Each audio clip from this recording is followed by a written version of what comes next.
Hi, I'm Dr. Charles Raison. I'm on the steering committee for the U.S. Psychiatric Congress, and I'm here with Dr. Les Strom today. Nice to see you. So one of the talks you gave at Psych Congress this year regarded sort of how to think about treating agitation in the context of schizophrenia, psychosis. Can you sort of share with us some of the highlights of your thoughts that came out of the talk? Sure. There's actually two parts to this. The first part is treating the acute episode of agitation. That's relatively easy. The second part is what to do after the acute intervention and how to prevent further episodes from occurring. And sometimes we can't eliminate all of them, but we can certainly decrease their intensity and frequency. So it's one thing to acutely manage agitation. It's another one to treat persistent aggressive behavior. Now, acutely, we have now second-generation antipsychotics that can be used intramuscularly. They're better tolerated in terms of EPS, like dystonia or akathisia. But what to do afterwards? Well, clozapine turns out to be our most robustly efficacious drug in the treatment of patients with persistent aggressive behavior.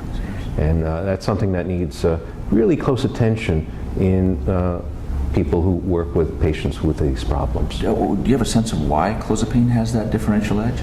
Well, it's different.